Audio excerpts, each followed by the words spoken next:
These squads reportedly contain up to 2,000 women who are Kim Jong-un, you know your big cannot handle no 2,000 women. You are super chopped, gang. You can't even handle one woman if we're being real. The tragic reality for women in the North Korean army.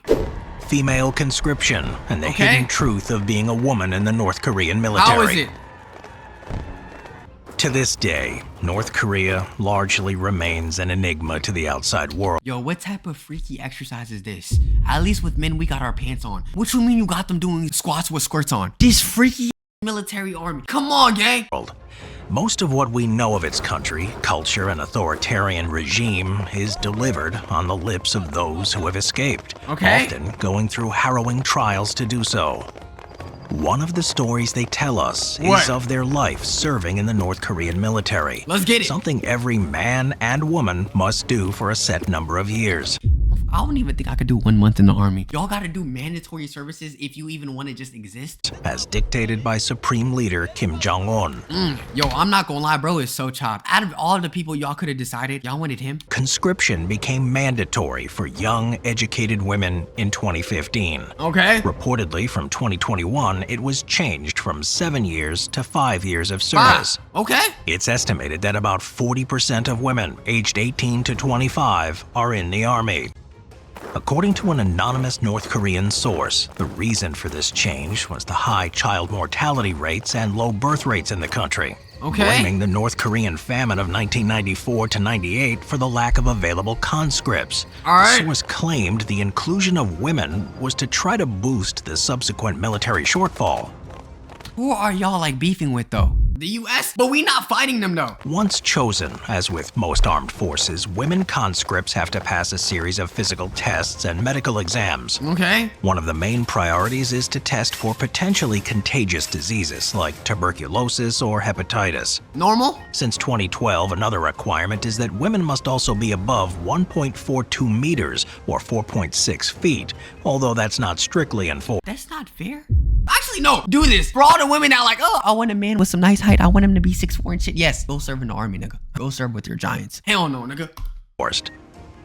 Not much is known about who may be exempt from this military service. However, it's speculated exceptionally gifted students may be able to avoid conscription. But even before 2015, a number of women still voluntarily signed up to the military for one specific purpose: to obtain membership into the Korean Workers' Party. Who the hell want that? Once your application was accepted, a world of new opportunities became available. Outside the military, being a member guarantees security and success in North Korea. Success in North Korea gotta be minimum wage in America. Motherfucker, y'all are banned from watching anything outside of North Korea. Y'all barely got TVs. Y'all can't dress like this, man. What is a flex in this country? Within the military, you received privileges like increased rations, better jobs, and higher salaries. Oh yes, I get an extra loaf of bread. This is to die for. Big draws, especially when the food rations were meager offerings of a bowl of rice and motherfucker, y'all are giving them toenail shavings and cabbage soup with some salted radish. Ew! Nowhere near enough for people who engage in strenuous physical activity daily, often in the frigid conditions of Pyongyang. A typical day in the North Korean army is similar for men and women. Both are expected to do hard, free labor alongside their set military training, like farming and construction projects.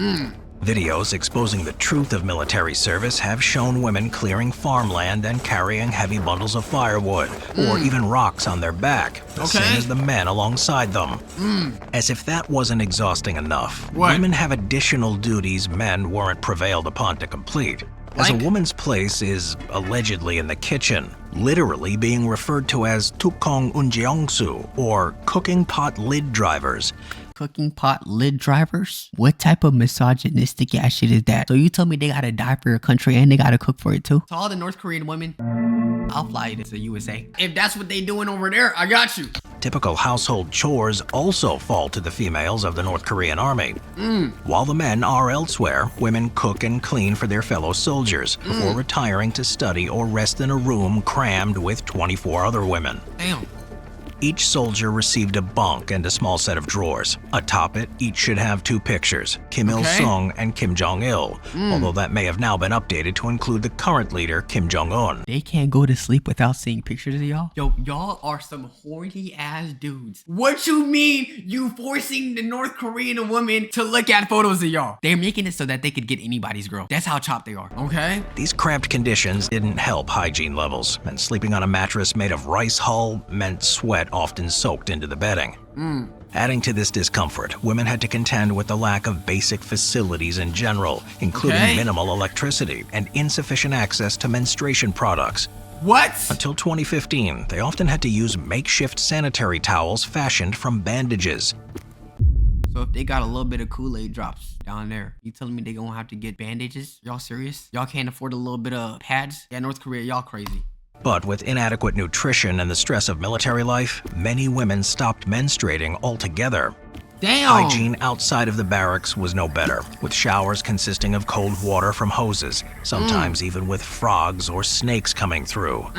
This vulnerability is only exemplified by the general treatment of women by superiors across the North Korean military. Okay. Horrific stories from defectors have emerged, including brutal tales of physical and sexual assault and harassment, from which they have no legal recourse. Poorer women, who are often sent to work on construction brigades, are especially vulnerable to attack, as protection in these environments is even slimmer. Damn! Even if they had a recourse, most women would never report their abusers, as the risk of retaliation is simply too great.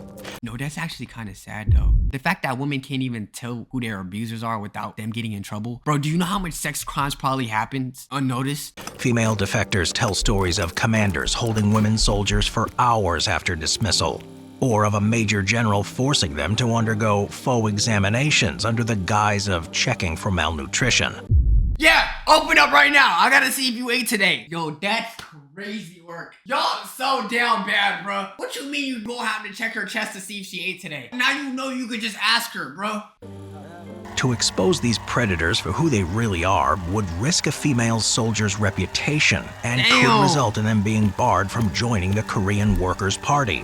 Damn. If that were to happen, they'd become stigmatized, and it would follow the victim around for the rest of their life. Damn. As a result, women blackmailed into silence are often forced to endure horrific acts of violence. And you as a woman is gonna blame her? You gotta be chopped as shit. I'm sorry, bro. I feel like as a woman, you gotta believe other women, bro. Against them, with no power to prevent it.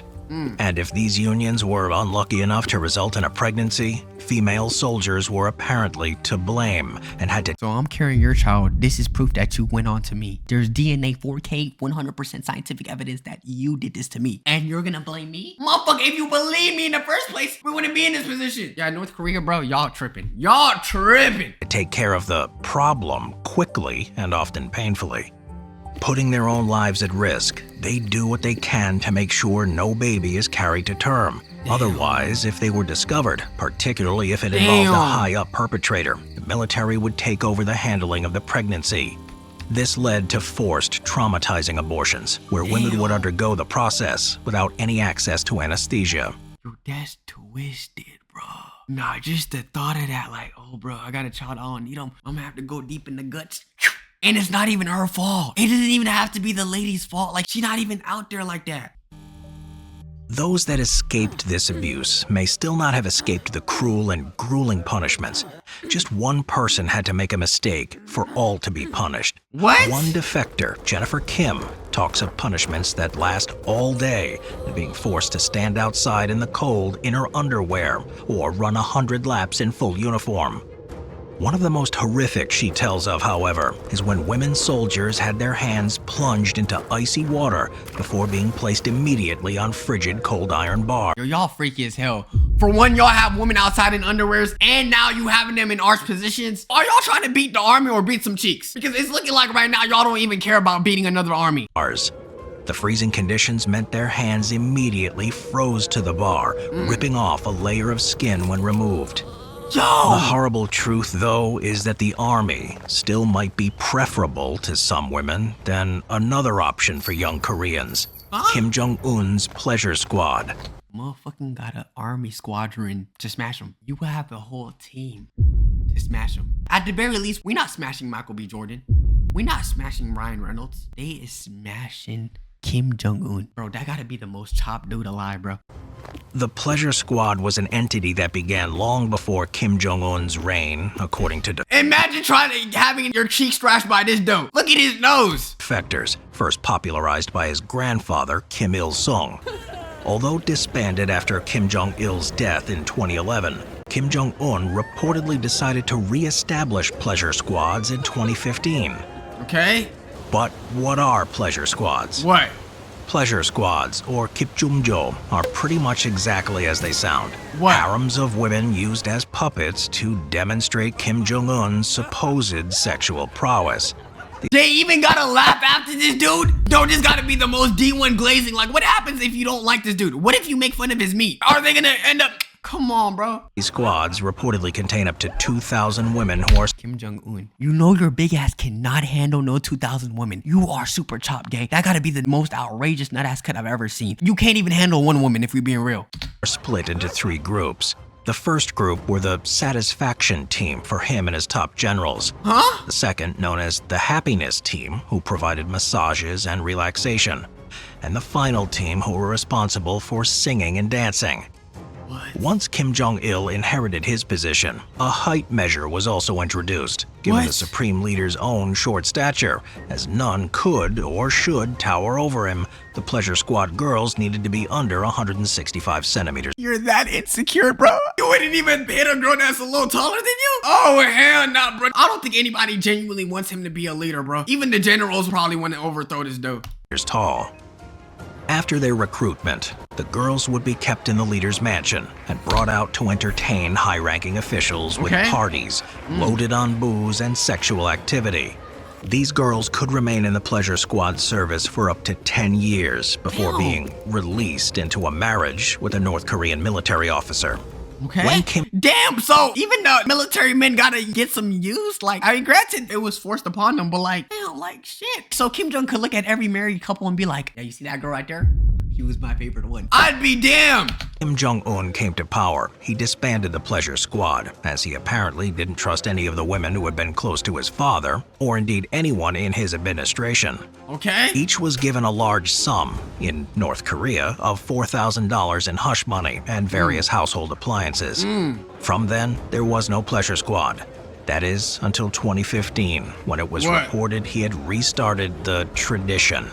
Kim Okay. Jong-un continues to exploit women across North Korea in every facet of daily and military life. Though the women in uniform have proven to be strong and capable, they endure daily atrocities that Damn. no one should have to endure. Damn. Here at Simple History, The only atrocity I'm trying to give you is this dick. My bad. Anyways, YouTube, let me know what y'all think about North Korean army and what you think about how they run things. Join us on Discord. Catch us on Twitch. Make sure you guys subscribe. All that good stuff, man. Waxer for life. Love y'all.